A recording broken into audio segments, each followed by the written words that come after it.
أم الدنيا زمان.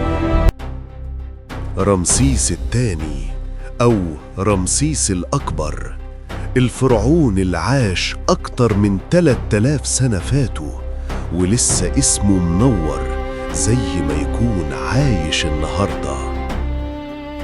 اتولد حوالي سنة 1303 قبل الميلاد، وهو عنده 14 سنة أبوه سيتي الأول عينه ولي للعهد، ومن اللحظة دي بدأ طريقه مع الحكم والحروب.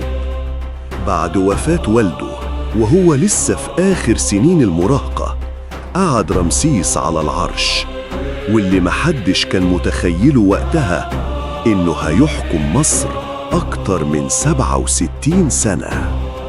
رمسيس ما كانش مجرد حاكم، كان قائد عسكري أسطوري، قاد حملات على الشام والنوبة، وأشهرهم معركة قادش اللي خلدت اسمه في التاريخ.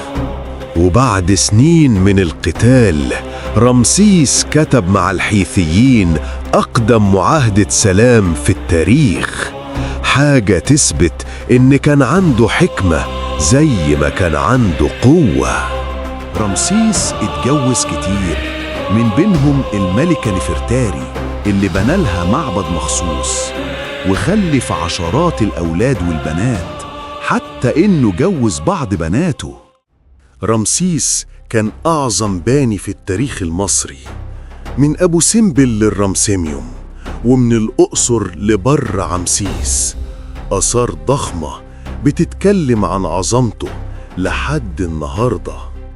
مش بس على البر، حتى في البحر رمسيس هزم قراصنة الشردان اللي كانوا بيهاجموا السفن على سواحل مصر، انتصر عليهم بخطة ذكية وسبق بخطوة.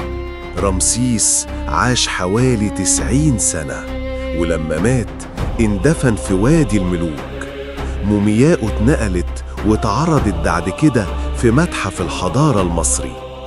حتى بعد آلاف السنين تمثاله اتنقل وسط القاهرة، وبعدين عند الأهرامات، ولسه واقف لحد النهاردة شاهد على عظمة ملك عمره ما هيموت.